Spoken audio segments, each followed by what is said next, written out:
Don't hate me because I DNF this popular fantasy series. Hi guys, this is Dan. Life is too short and there are just too many books to read. When it comes to reading, some people may DNF a book if they don't find them as enjoyable as expected. I don't normally DNF a book if I am just 100 pages in because you would never know how the book's gonna turn out by the end of it. I kind of think it is a bit wasteful if you have bought the book and you couldn't finish it. Rather, I would finish the book no matter how much I don't like it.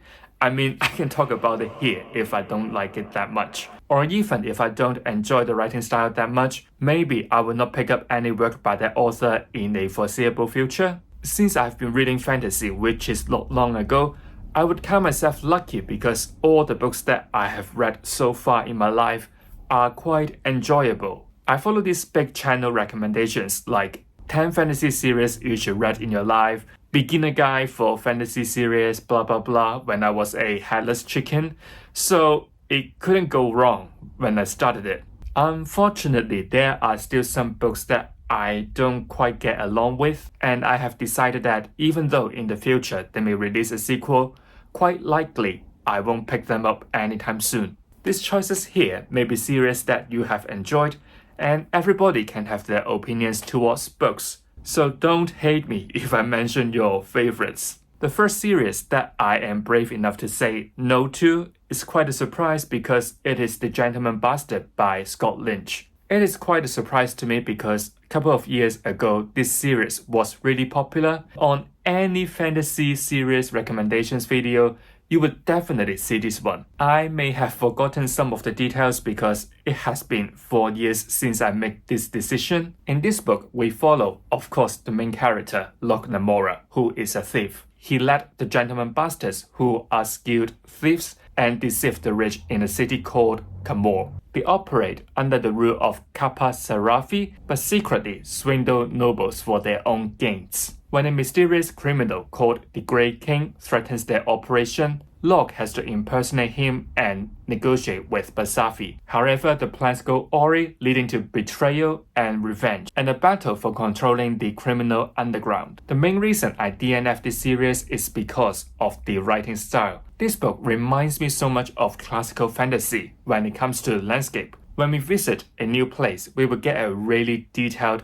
narrative and description of how this place looks like. I think it is useful when you do it occasionally, but this did happen quite a lot in this book, and sometimes it did take me out of the story with this guided tour in this world. Also, there are some flashbacks between the chapters. They are mainly about Locke's past and how he gonna connect with a member of the crew. These flashbacks did affect the ending, so you could say they are useful for the plot itself, but I just find the flashbacks just a little bit disturbing to the pacing of the story. Most importantly, I couldn't connect with Locke and also his crew, so unfortunately, this is the first series ever I have DNF'd. The second series I have DNF'd is the Sensey Trilogy by Chelsea Abdullah. I read this book in December 2022, and the reason I DNF this series is pretty simple. When you look across your bookcase or bookshelves, for those that you have read, you would definitely remember something about it. No matter it is the characters, the relationship between them, the romance, the world building, the plot twist, or the plot as a whole, or maybe even the writing, there are some marks left in your mind. But this book, I just don't know why. For sure, I have finished it. I just couldn't remember what it is about at all. There is a character trying to protect the prince from the bandits, and I vaguely remember the ending of the story, but overall it just didn't leave any marks in my mind. It's not good, but it's not terrible. If I can't remember it at all, then I probably won't care about the next books.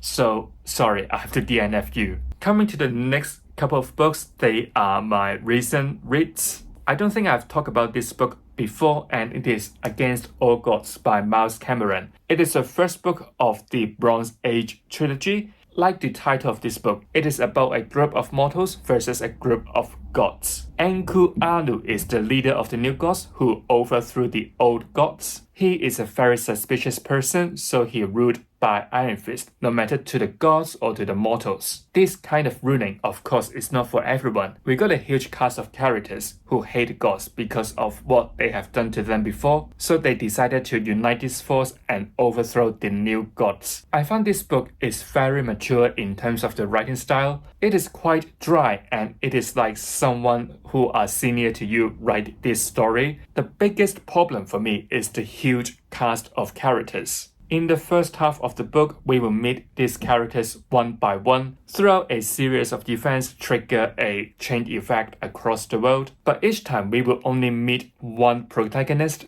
and then we will move to the other one in the next chapter. There are not too much overlappings between these characters until they met each other later in the story. This made me sort of confused because there are just too many information to process. Halfway through the book, you may have already forgotten what the very first POV is about, why he hated God so much. In between them, we also got the perspective of the gods. I just couldn't remember all these details. With such dry writing style and also so much details to remember, I can't imagine what the second and third book gonna be, so unfortunately, I have to put down this series. The next one is a series that I have recently started, and it is Defan by Sarah L. Arifi. This book just released in January this year and I have already DNF it. You may ask why, so let's talk about the plot first. We're gonna follow a pair of elven sisters. One is called Iran, who is a warrior, and the other one is Leto, who is a diviner. One day, Iran made a mistake in the battlefield and she got exiled. She tried to make it up, but it just made everything worse. Leto, with a friend of Iran, followed her, but by accident, this group of three met the Fae, who is a creature thought to be long dead. Since then, they were entangled with the politics there and have to find a way home. This book definitely got its merits. I really like the world building here because every details, everything that our main characters didn't know lead up to the political situation they're gonna face, which I think it is carefully done. But there are a couple of problems that I found in this book. Firstly, it is about the predictable plot. This book is not long and the cast is limited.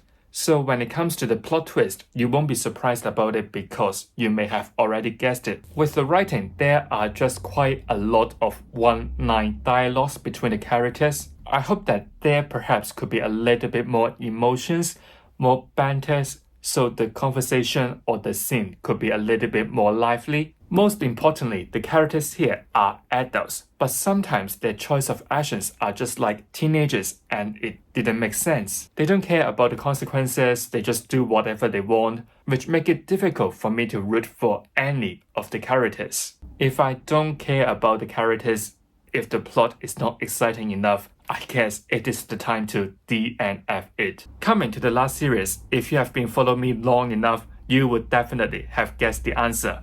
It is What the River Knows by Isabel Abines, the first book of the Secrets of Now series. Do I really have to explain it so much?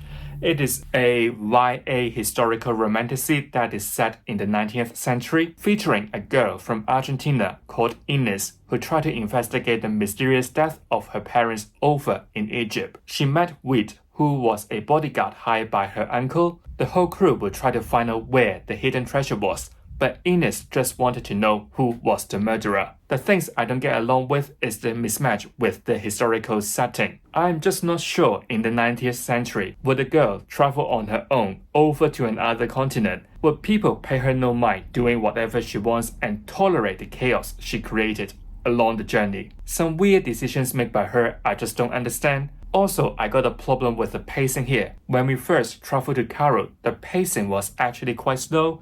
It is like taking our time to do the sightseeing. Coming to the later part of the book, things got heated up and there were so many action scenes. I just find that the pacing could be improved a little bit. Even the romance here, I find it a little bit problematic. I won't go into the details, but mainly I just couldn't feel the spark. When you read it and understand more about Wade, you may question why Ines made such a choice. Even if someone gifted the sequels to me, I will probably just send it back.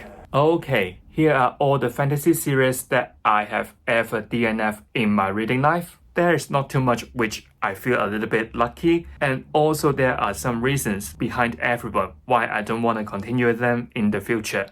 Let me know in the comment, do you usually DNF a book even though you haven't finished it? Or is there any series that you have DNF like me? Or do you think that out of these 5 series I have DNF, is there any one that I should keep on trying? Do let me know in the comment. So if you have enjoyed today's video, don't forget to give it a like. If you don't want to miss any content from me, make sure you have subscribed to my channel. I will see you real soon. Goodbye.